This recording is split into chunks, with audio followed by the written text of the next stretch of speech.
ఆదిలాబాద్ జిల్లా గుడిహత్నూరు మండల కేంద్రంలో ఉద్రిక్త వాతావరణం నెలకొంది. ఒక యువకుడు బాలికను ఇంట్లో బంధించి అత్యాచార యత్నానికి పాల్పడ్డాడని ఆరోపిస్తూ యువకుడి ఇంటిపై స్థానికులు దాడి చేశారు. పోలీసులు యువకుడిని అదుపులోకి తీసుకుని పోలీస్ స్టేషన్కి తరలించారు. యువకుడిని తమకు అప్పగించలేదని పోలీసులపై దాడి చేశారు స్థానికులు. పోలీసు వాహనాలను కూడా ధ్వంసం చేశారు. స్థానికుల దాడిలో ఇచ్చోడ సిఐ, ఎస్ఐ, మరో ముగ్గురు పోలీసులకు గాయాలయ్యాయి. దీంతో గుడిహత్నూరు మండల కేంద్రంలో 144 సెక్షన్ అమలు చేస్తున్నారు. అడిషనల్ ఎస్పీ సురేందర్ రావు పర్యవేక్షణలో 2 డీఎస్పీలు, 4 సిఐలు, 5 ఎస్ఐలు, 70 మంది వరకు పోలీసు సిబ్బందితో బందోబస్తు ఏర్పాటును చేశారు. ఘటనకు కారణమైన యువకుడిపై ఫోక్సోతో పాటు ఎస్సీ, ఎస్టీ అట్రాసిటీ కేసు కూడా నమోదు చేశారు. అత్యాచార యత్నం జరిగింది. దాంతో గ్రామస్తులు ఉద్రిక్తతోటి అతని మీద దాడి చేసే ప్రయత్నం చేసిండ్రు.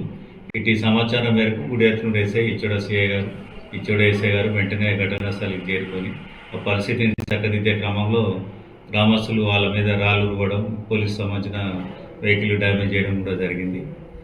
ఇటు సంఘటనలో బాధితురాలి ఆరోగ్యం కూడా బాగానే ఉంది. అక్యూజ్కి సంబంధించింది కూడా అవుట్ ఆఫ్ డేంజర్ ఉన్నది. ఇటు కేసుకు సంబంధించి మా జిల్లా ఎస్పీ గౌసాలం గారు ఎప్పటికప్పుడు సమీక్షించి అదనపు ఫోర్సును పంపడం జరిగింది. ఇప్పుడు ప్రస్తుతం పరిస్థితి ప్రశాంతంగా ఉన్నది. ఎలాంటి సంఘటన లేకుండా ఫ్లాగ్ మార్చ్ మిగతా చర్యలు కూడా తీసుకుంటున్నాము.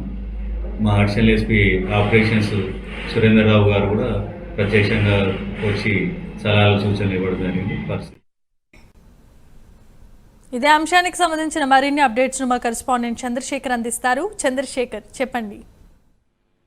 Okay, thank you Jemimah. ఏదైతే ఆదిలాబాద్ జిల్లాలో నిన్న రాత్రి జరిగిన సంఘటన అయితే కలకలం రేపింది. గుడిహత్నూరు మండల కేంద్రంలో అయితే ఒక యువకుడు ఏదైతే ఒక బాలికపై ఇంట్లో గదిలో బంధించి అత్యాచార యత్నానికి అయితే పాల్పడ్డాడు. దానిపైన అయితే తీవ్రంగా అక్కడ ఉన్న గుడిహత్నూరు మండల కేంద్రానికి సంబంధించిన ప్రజలైతే తీవ్ర ఆగ్రహంతో అయితే ఆ యువకుడిని బంధించాలి, మాకు అప్పచెప్పాలని పోలీసులకు కొనియాడారు. దీంతో పోలీసులకు ఉన్న గుడిహత్నూరు మండల కేంద్రంలోని ప్రజలకు వాగ్వివాదం అయితే చెలరేగింది. దీంతో పోలీసు వాహనాలకు కొంత ఘర్షణ వాతావరణం ఏర్పడింది. పోలీసు వాహనాలను కూడా ధ్వంసం చేశారు.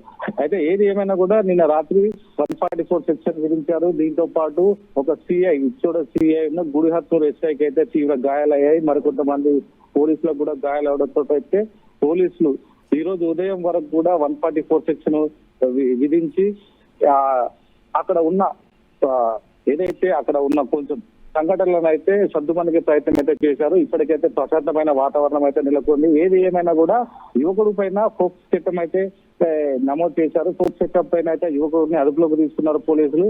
దీనిపైన అయితే కొంచెం అక్కడ ఉన్న గ్రామస్తులు అయితే సర్దుమణిగే ప్రయత్నం అయితే చేశారు. దీనికి సంబంధించిన ఎస్పీ గాని, అక్కడ ఉన్న అడిషనల్ ఎస్పీలు గాని సుమారు ఒక 70 మంది పోలీసులతో అయితే గుడిహత్నూరులో అయితే ప్రహార చేశారు. అక్కడ ఉన్న వాతావరణం అయితే సర్దుమణిగే ప్రయత్నం అయితే చేశారు. ఏది ఏమైనా కూడా ఇలాంటి సంఘటనలు జరగడం పట్ల మహిళలు అయితే తీవ్రంగా ఆగ్రహం వ్యక్తం చేస్తున్నారు. ఒక బాలిక పైన ఇలాంటి అఘాయిత్యాలు పాల్పడితే వారిని కఠినంగా శిక్షించాలని అయితే వారు డిమాండ్ చేస్తున్నారు. ఏది ఏమైనా కూడా ఇలాంటి ఘటనలు జరగడం చాలా బాధాకరణం అని అయితే ఇది పోలీసులు కూడా తెలుపుతున్నారు. దీనిపైన అయితే ఇప్పటికీ ప్రస్తుతం అయితే అక్కడ ఉన్న 144 సెక్షన్ అయితే అమల్లో ఉన్నది.